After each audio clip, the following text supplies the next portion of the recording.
రీసెంట్‌గా ట్రంప్ ఒక మాట అన్నారు. అదేమిటంటే, ఇండియా గనుక రష్యా నుంచి క్రూడ్ ఆయిల్ తగ్గించుకుంటే మేము ఖచ్చితంగా ఈ టారిఫ్‌లను కట్ చేస్తాం. సో, మెల్లిమెల్లిగా తగ్గించుకుంటామని మోదీ నాకు హామీ ఇచ్చేశాడు. దీంతో భవిష్యత్తులో ఈ క్రూడ్ ఆయిల్ ఇంపోర్ట్స్‌ను తగ్గిస్తుంది. అప్పుడు నేను టాక్స్‌ను చాలా వరకు తగ్గిస్తాను అని ట్రంప్ వ్యాఖ్యానించాడు. అయితే మన అక్టోబర్ నెలలో ఇండియా ఇంపోర్ట్స్‌ను చూసుకుంటే అంతకు ముందు నెల అంటే సెప్టెంబర్‌లో కంటే అక్టోబర్‌లో మనం 11% మరింత ఎక్కువగా రష్యా నుంచి ఆయిల్‌ని ఇంపోర్ట్ చేసుకున్నాం. దీన్ని బట్టి చూసుకుంటే మన ఇండియా ఎక్కడా కూడా తగ్గడం లేదు.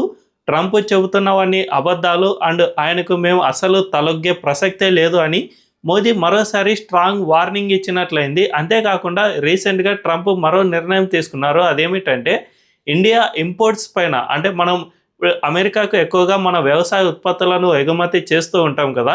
వీటిలో 200 ప్రొడక్ట్స్ పైన ట్రంప్ టారిఫ్‌లను జీరోకు తీసుకువచ్చాడు. అందులో ఏమేమి ఉన్నాయంటే జనరల్‌గా మన స్పైసెస్ అనేవి ఉంటాయి కదా! లవంగాలు, యాలకులు, కార్డమన్ ఇలాంటివి అన్నిటిపైన స్పైసెస్ ఏవైతే ఉంటాయో వాటన్నిటిపైన టారిఫ్ పూర్తిగా తీసేశారు. అంతేకాకుండా మ్యాంగో డెరివేటివ్స్‌తో పాటు క్యాష్యూ నట్స్ ఈ విధంగా ఇలాంటివి కొన్ని ఉంటాయి కదా! ఈ నట్స్ పైన కూడా మొత్తం 200 ప్రొడక్ట్స్ ఏవైతే ఉన్నాయో వాటన్నిటిపైన టారిఫ్‌లను పూర్తిగా కట్ చేసేశారు.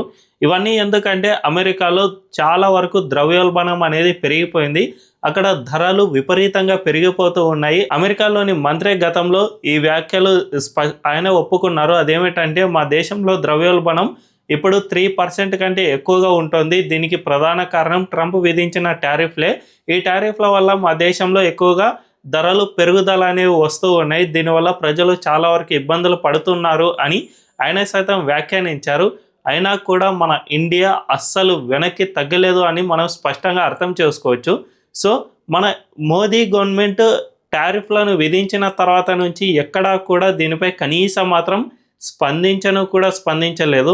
నిజానికి అమెరికా మనపై ఆంక్షలు విధించడం అంటే అది ఆషామాషీ వ్యవహారం కాదు. గతంలో అయితే ఇండియా చాలా వరకు భయాన్ని వ్యక్తం చేసేది. అమెరికా ఎక్కడ ఆంక్షలు విధిస్తుందో అనే విధంగా మనం భయపడిపోయేవాళ్ళం. కానీ ఇప్పుడు మోదీ గవర్నమెంట్ ఆ విధంగా అస్సలు భయపడడం లేదు. అమెరికా కాదు కదా, ఏ దేశం మనపై ఆంక్షలు విధించినా కూడా మనం వెనక్కి తగ్గే ప్రసక్తే లేదు అని మోదీ భీష్మించుకొని కూర్చున్నారు. అంతేకాకుండా ఈ టారిఫ్లపై నిజానికైతే యూరప్ నుంచి జపాన్ వరకు ఏ దేశంపై టారిఫ్లను విధించినా కూడా ఆ దేశాలు భయపడి ట్రంప్‌కు వ్యతిరేకంగానో లేదంటే అనుకూలంగానో వ్యాఖ్యానం చేసేవి. జపాన్ లాంటి దేశాలైతే అమెరికాకు వెళ్ళి మరీ అక్కడ నయానో భయానో ట్రంప్‌ను ఒప్పించుకొని కొన్ని ట్రేడ్ డీల్స్ అనేవి ఏర్పరచుకుంది. సో, ఈ విధంగా చేస్తున్న క్రమంలో మన ఇండియా కనీసం అంటే కనీసం స్పందించను కూడా లేదు.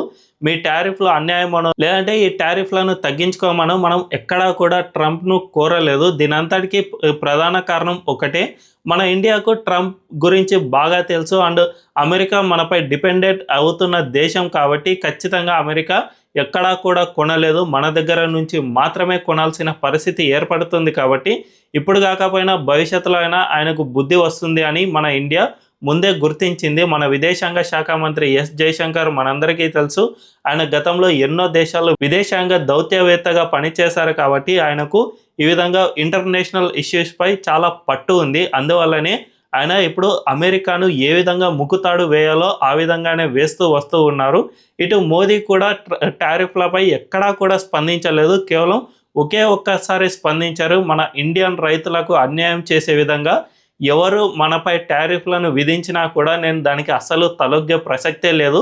మొదటి ప్రాధాన్యత మన దేశీయ రైతులకే ఉంటుందే తప్ప విదేశీయులకు కాదు అని బీహార్ ఎన్నికల్లో గతంలో ఒక్కసారి మాత్రమే మోదీ వ్యాఖ్యానించారు. ఆ తర్వాత ఎక్కడా కూడా దీనిపై స్పందించలేదు. సో, అప్పుడే ట్రంప్‌కు అర్థమైపోయింది. నిజానికి మన దేశంపై ఈ విధంగా టారిఫ్లను విధిస్తే నష్టం చేకూరుతుంది అని ట్రంప్‌కు ముందే తెలుసు. అయినా కూడా ఈ టారిఫ్ల పేరిట భయపడి ఇండియా మన దగ్గరికి వచ్చి బేరానికి కుదుర్చుకుంటుంది.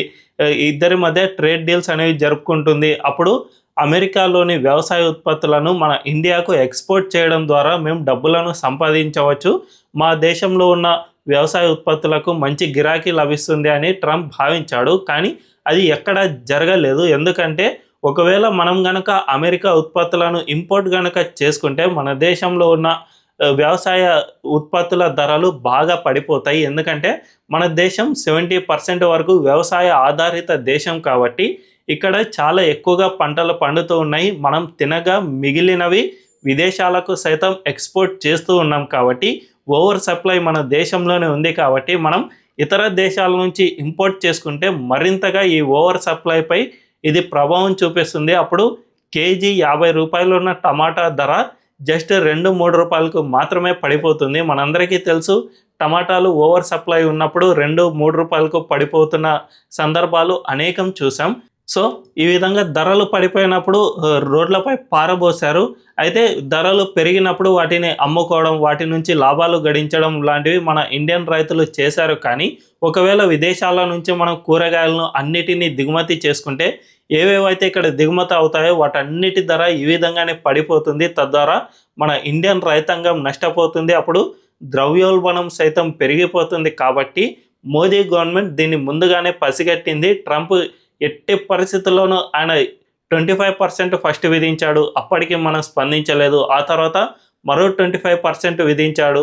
సో దానికి కూడా మనం స్పందించలేదు. దీంతో ట్రంప్కు తాను చేసిన తప్పేంటో అర్థమైపోయింది. మనం ఇండియాను కాలబేరానికి తెచ్చుకోవాలంటే ఆ దేశం ఎక్కడ లొంగడం లేదు కాబట్టి ఇక మన పని ఖతం అని ట్రంప్ భావించాడు. దీంతో నయానో భయానో మోదీని మెప్పించి ఆయన చేత ట్రేడ్ డీల్స్ను కుదుర్చుకుందామని భావిస్తూ ఉన్నాడు. అందులో భాగంగానే మోదీని పదే పదే నా ఫ్రెండ్ అనడం, ఇండియాలో నాకు ఒక గుడ్ ఫ్రెండ్ ఉన్నాడు అని చెప్పుకోవడం, ఇలాంటివి చేస్తూ వచ్చారు. అయినా కూడా మోదీ ఎక్కడా కూడా వెనక్కి తగ్గలేదు. అండ్ రష్యా నుంచి ఆయిల్ ఇంపోర్ట్స్ను తగ్గించుకుంటే నేను ఈ టారిఫ్లను తగ్గిస్తాను అని కూడా ఒక ఆఫర్ని ఇచ్చాడు. దాన్ని కూడా మన ఇండియా అస్సలు ఒప్పుకోలేదు. నిజానికి అమెరికా టార్గెట్ మన దేశంలో ఈ వ్యవసాయ ఉత్పత్తులను ఇంపోర్ట్ చేయడం అనేది మెయిన్ టార్గెట్. దాన్ని ఉద్దేశంలో పెట్టుకునే ఆయన టారిఫ్లను విధించాడు. కానీ ఈ రష్యా నుంచి ఆయిల్ అనే దాన్ని ఒక సాకుగా చూపిస్తూ ఉన్నాడు ప్రపంచానికి. సో దీన్ని మనం గుర్తించినందువల్లనే మనం రష్యా నుంచి ఆయిల్ని ఇంపోర్ట్ చేసుకోవడం కూడా ఎక్కడా కూడా తగ్గించలేదు. ప్రతి నెల వీటిని పెంచుకుంటూనే పోతున్నాం. సెప్టెంబర్ కంటే అక్టోబర్లో మనం 11% మరింతగా పెంచుకుని ఇంపోర్ట్ చేసుకుంటూ ఉన్నాం. ఇక్కడ రిఫైనరీ చేయగా వచ్చిన పెట్రోల్ను ఇతర దేశాలకు సైతం మనం ఎక్స్పోర్ట్ చేస్తూ ఉన్నాం. అందులో అమెరికా సైతం ఉంది. సో ఈ విధంగా మనకు లాభాలే వస్తున్నాయో తప్ప ఎక్కడా కూడా నష్టాలు రావడం లేదు. అండ్ ఈ టారిఫ్ల వల్ల మన ఇండియా రైతులపై అక్కడక్కడ కొన్ని చోట్ల అక్వా రైతులపై ఈ విధంగా ప్రభావం చూపినప్పటికీ కూడా అమెరికా మనపైనే డిపెండెంట్ కావాల్సిన పరిస్థితి ఏర్పడుతుంది. కాబట్టి ఖచ్చితంగా మరికొద్ది రోజుల్లో ఈ టారిఫ్లను మొత్తంగా ఎత్తివేయాల్సిన పరిస్థితి ట్రంప్కు వస్తుంది. సో ఇది ఎప్పుడు ఎంతో దూరంలోనే లేదు, చాలా దగ్గరలోనే ఉంది. ఇప్పటికే 200 ప్రోడక్ట్స్ పైన టారిఫ్లను ఎత్తివేశారు. ఇక భవిష్యత్తులో ఇక ఈ తమ దేశంలో ద్రవ్యోల్బణాన్ని స్టాప్ చేయాలి అంటే ఈ టారిఫ్లను మెల్లిమెల్లిగా ఒక్కో దానిపై ఎత్తివేస్తూ రావాలి. ఒకేసారి ఎత్తివేశాను అంటే ట్రంప్కు అవమాన భారం తప్పదు. కాబట్టి వీటిని విడతల వారీగా తీసివేస్తూ వస్తాడు. సో ఆ టైం వచ్చే వరకు మనం వెయిట్ చేస్తే సరిపోతుంది. దీనివల్ల మన ఇండియాకు ఒక ప్రయోజనం ఏం చేకూరుతుంది అంటే ట్రంప్ టారిఫ్లను విధించడం వల్ల మన ఇండియా బలం ఏంటో ప్రపంచ దేశాలకు తెలిసి వచ్చింది. అండ్ మన ఇండియా ఎవరి ఒత్తిడికో తగ్గదు, ఎక్కడా కూడా వెనక్కి తగ్గదు. అండ్ ఇండియా ఇప్పుడు స్వతంత్ర దేశంగా ఉంది అని చెప్పడానికి కూడా ఇది చాలా యూజ్ అవుతుంది. దీంతోపాటు మన ఇండియాపై టారిఫ్లను విధించిన తర్వాతే మనం ప్రపంచంలోని ఇతర దేశాల్లో మార్కెట్లను వెతకడం స్టార్ట్ చేసాం. యూకేతో మనం ట్రేడ్ డీల్స్ను ఏర్పరచుకున్నాం. అదేవిధంగా కెనడాతో సైతం స్వేచ్ఛా వాణిజ్య ఒప్పందాన్ని మనం చేసుకున్నాం. కాబట్టి ఈ విధంగా ఇతర దేశాల్లో కూడా మనం సెర్చ్ చేసాం. కాబట్టి దీనివల్ల రూపీ వాల్యూ సైతం బలపడుతుంది అని స్పష్టంగా చెప్పుకోవచ్చు. సో ట్రంప్ చేసిన ఒక మూర్ఖత్వపు పని వల్ల మన ఇండియాకు పరోక్షంగా ప్రయోజనమే చేకూరింది. తాత్కాలికంగా మన ఇండియాలో కొంతమంది రైతులకు నష్టం జరిగినప్పటికీ కూడా పూర్తిగా ప్రయోజనాలు మనకు చేకూరుతున్నాయి. భవిష్యత్తులో మరిన్ని ఎక్కువగా రానున్నాయి అన్నది మాత్రం మనం స్పష్టంగా అర్థం చేసుకోవాలి. ఈ వీడియో కనుక మీకు నచ్చినట్లయితే ఖచ్చితంగా మా ఛానల్ను సబ్స్క్రైబ్ చేసుకుని బెల్ ఐకాన్ను క్లిక్ చేయడం అస్సలు మర్చిపోవద్దు. Thank you.